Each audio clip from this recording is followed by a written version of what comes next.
नमस्कार, आप देख रहे हैं ब्रेकफास्ट बिना ब्रेक में हूं आपके साथ तुषार कौशिक। कोरोना महामारी के बीच आईसीएमआर ने पहले प्राइमरी स्कूल खोलने का सुझाव दिया। कहा 6 से 9 साल तक के बच्चों में बड़ों जितनी इम्यूनिटी होती है। आईसीएमआर के मुताबिक सीरो सर्वे में देखा गया कि 6 से 9 साल के बच्चों में लगभग उतनी एंटीबॉडी दिखी है जितनी बड़ों में है। सबसे पहले प्राइमरी और फिर सेकेंडरी स्कूल खोलने का सुझाव दिया गया। तीसरी लहर की आशंका के बीच आईसीएमआर ने अपनी सिफारिश को बताया वैज्ञानिक आधार। देश के कुछ राज्यों में बड़े बच्चों के लिए खुल सकते हैं स्कूल। कुछ राज्यों में चल रही है इसकी तैयारी। कई राज्य स्कूल खोलने को लेकर असमंजस्य में। पंजाब में 26 जुलाई से 10वीं और 11वीं और 12वीं के स्कूल खोलेंगे। मुख्यमंत्री कैप्टन अमरिंदर सिंह ने जारी किया आदेश। एम्स डायरेक्टर डॉक्टर रणदीप गुलेरिया भी पिछले महीने ही स्कूल को खोलने के लिए पहले ही कह चुके हैं और उसकी उन्होंने हिमायत भी की थी। पीएम मोदी ने कोरोना को लेकर बुलाई सर्वदलीय बैठक में पीएम ने पार्टियों से की दलगत राजनीति से ऊपर उठकर कोरोना की चुनौती से निपटने का आग्रह किया। करीब 3 घंटे तक चली बैठक में हेल्थ सेक्रेटरी ने टीकाकरण पर एक प्रेजेंटेशन दिया और मौजूद स्थिति के बारे में विपक्षी दलों को जानकारी दी। पीएम की सर्वदलीय बैठक का कांग्रेस और आम आदमी पार्टी समेत कई दलों ने बॉयकॉट किया। कोरोना संक्रमण की दूसरी लहर में ऑक्सीजन की कमी से नहीं हुई कोई मौत। स्वास्थ्य मंत्रालय ने राज्यसभा में दिया जवाब। मौत के आंकड़े छिपाने के आरोप पर स्वास्थ्य मंत्री का जवाब। केंद्र ने किसी राज्य को कम मामले दर्ज करने को नहीं कहा। ऑक्सीजन पर सरकार से जवाब पर कांग्रेस नेता राहुल गांधी ने किया तंज। कहा सिर्फ ऑक्सीजन ही नहीं, संवेदनशीलता और सत्य की भी थी भारी कमी। पेगासस जासूसी कांड पर हंगामे की वजह से लोकसभा की कार्रवाई 22 जुलाई तक स्थगित। कोरोना पर चर्चा के बाद राज्यसभा भी स्थगित। पेगासस मामले में बीजेपी और कांग्रेस आमने सामने। कांग्रेस आज देश के सभी राज्यों में करेगी प्रेस कॉन्फ्रेंस। 22 जुलाई को कांग्रेस की राज्य इकाइयां राजभवन के आगे देंगी धरना। बीजेपी भी विपक्ष के आरोपों का जोरदार जवाब देने की तैयारी में है। बीजेपी की जहां सरकार है वहां के मुख्यमंत्री करेंगे प्रेस कॉन्फ्रेंस, जहां विपक्ष के वहां नेता विपक्ष करेंगे पीसी। किसान नेता राकेश टिकैत की ओम प्रकाश चौटाला से मुलाकात हुई। टिकैत ने कहा हमारा आंदोलन भारत सरकार के खिलाफ सभी जगह से है और हमें इसका समर्थन भी मिला है। यूपी में विधानसभा मानसून सत्र से पहले हो सकता है योगी मंत्रिमंडल का विस्तार। संघ और बीजेपी के फॉर्मूले पर योगी की मोहर के बाद होगा विस्तार। योगी मंत्रिमंडल में मिल सकती है 5 से 7 नए चेहरों को जगह। विजय बहादुर पाठक और जितिन प्रसाद को ब्राह्मण चेहरे के तौर पर मिल सकती है बड़ी जगह। कोरोना के चलते मंत्री चेतन चौहान, कमला रानी वरुण और मंत्री विजय कश्यप का हो चुका है निधन। पंजाब कांग्रेस अध्यक्ष नवजोत सिंह सिद्धू आज दोपहर 12 बजे अमृतसर के स्वर्ण मंदिर में मत्था टेकने के लिए पहुंचेंगे। पंजाब कांग्रेस की कमान के संभालने के बाद पहली बार अपनी कर्मभूमि अमृतसर पहुंचे सिद्धू का जोरदार स्वागत हुआ। सीबीआई जांच के खिलाफ अनिल देशमुख की याचिका पर गुरुवार को बॉम्बे हाई कोर्ट अपना फैसला सुनाएगी। देश में H5N1 फ्लू से इस साल की पहली मौत हुई है। दिल्ली के एम्स में 11 साल के बच्चे ने तोड़ा दम। H5N1 मरीज से संपर्क में आए एम्स के सभी कर्मचारियों को एहतियात के तौर पर आइसोलेशन में रखा गया। दिल्ली में 15 अगस्त की तैयारियों के लिए 21 जुलाई से लाल किला आम लोगों के लिए बंद रहेगा। वैक्सीन की कमी के कारण आज मुंबई में सरकारी वैक्सीनेशन सेंटर पर टीका नहीं होगा। कोविड से मौत पर मुआवजे को लेकर सुप्रीम कोर्ट पहुंचा केंद्र। गाइडलाइन के लिए 4 हफ्ते का वक्त मांगा। अभिनेत्री शिल्पा शेट्टी के पति राज कुंद्रा 23 जुलाई तक पुलिस रिमांड में भेजे गए। अश्लील फिल्में बनाने के आरोप में उन्हें गिरफ्तार किया गया। राज कुंद्रा की ग्रुप चैट वायरल हुई है। फोन कंटेंट मैनेजमेंट के सबूत मिले हैं। चैट में लाइव आर्टिस्ट की पेमेंट का भी जिक्र है। दिल्ली से लेकर कोलकाता तक तृणमूल कांग्रेस और बीजेपी के बीच घमासान होता जा रहा है। बीजेपी तृणमूल कांग्रेस के खिलाफ प्रदर्शन करने वाली है। आज शहीद दिवस पर ममता बनर्जी देश भर में कार्यक्रम करेंगी। किसान नेताओं की संसद घेरने की तैयारी। आज सिंघू बॉर्डर पर जुटेंगे नेता। वहीं स्थानीय निवासियों का रास्ता खुलवाने को लेकर होगा मार्च। कोविड के बीच ईद उल अजहा का त्योहार, ईद को लेकर राज्य सरकारों ने जारी की अलग अलग गाइडलाइंस। देश में पिछले 24 घंटे में 42,114 नए केस आए सामने, वहीं 489 लोगों की गई जान। पिछले 24 घंटे में दिल्ली में कोरोना के 44 नए मामले आए, 5 मरीजों की मौत हुई। महाराष्ट्र में एक दिन में 9,389 नए केस सामने आए हैं, वहीं 147 मरीजों की मौत हुई है। महाराष्ट्र में कोरोना मरीजों की संख्या 62 लाख के पार चली गई। अब तक कोरोना से 1,244,097 मरीजों की मौत हुई। यूपी में 24 घंटे में 69 नए कोरोना के केस सामने आए हैं, तो वहीं 9 मरीजों की मौत हुई है। छत्तीसगढ़ में 24 घंटे में 189 मामले आए हैं, वहीं 4 मरीजों की कोरोना से मौत हुई। मध्य प्रदेश में 24 घंटे में 19 नए कोरोना के केस सामने आए, 24 घंटे में एक भी मरीज की मौत नहीं हुई। केरल में पिछले 24 घंटे में कोरोना के 16,848 मामले दर्ज किए गए, वहीं 104 मरीजों की मौत हुई। कर्नाटक में पिछले 24 घंटे में कोरोना के 1,464 नए मामले सामने आए, तो वहीं 29 मरीजों की मौत हुई। आंध्र प्रदेश में पिछले 24 घंटे में कोरोना के 2,498 मामले दर्ज किए गए, 24 मरीजों की मौत हुई। तमिलनाडु में 24 घंटे में कोरोना के 1,904 नए केस सामने आए, तो वहीं 30 मरीजों की मौत हुई। असम में कोरोना के 1,798 मामले दर्ज किए गए, 10 लोगों की जान चली गई। गुजरात में 24 घंटे में कोरोना के 29 मामले सामने आए, तो वहीं एक की भी मौत नहीं हुई। देश में कोरोना रिकवरी रेट 97.2% पहुंचा। 24 घंटे में 36,857 लोग रिकवर हुए। दुनिया में अभी तक 19 करोड़ 22 लाख से ज्यादा केस सामने आए हैं, वहीं अभी तक कोरोना से 41 लाख से ज्यादा लोगों की मौत हुई है। फ्रांस में 24 घंटे में कोरोना के 18,181 नए मामले दर्ज किए गए, 24 घंटे में 33 की मौत हुई। अमेरिका में पिछले 24 घंटे में कोरोना के 40,744 नए मामले सामने आए, 220 लोगों की मौत हुई। ब्राजील में पिछले 24 घंटे में 27,896 मामले दर्ज किए गए। अभी तक कोरोना से 5 लाख से अधिक लोगों की यहां पर मौतें हुई हैं। स्पेन में 24 घंटे में कोरोना के 27,286 केस सामने आए, वहीं 29 की मौत हुई। जम्मू कश्मीर के कछुआ में भारी बारिश के चलते ऊंच नदी में तेज बहाव के बीच 4 लोग फंस गए। सूचना पर पहुंचे एयरफोर्स की रेस्क्यू टीम ने लोगों को बचा लिया।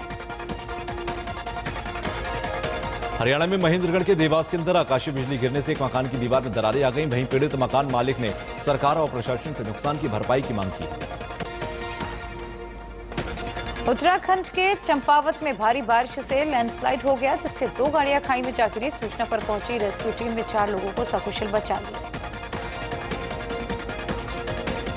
हरियाणा के अंबाला के अंदर भारी बारिश से सड़कों पर कमर तक पानी भर गया है, वहीं जल भराव की वजह से दर्जनों गाड़ियां पानी में डूब चुकी हैं। उत्तराखंड के उत्तरकाशी में भारी बारिश के चलते गंगोत्री राष्ट्रीय राजमार्ग पर लैंडस्लाइड हो गया। लैंडस्लाइड से सड़क पर जाम लग गया, जाम के चलते लोगों को काफी परेशानियों का सामना करना पड़ा।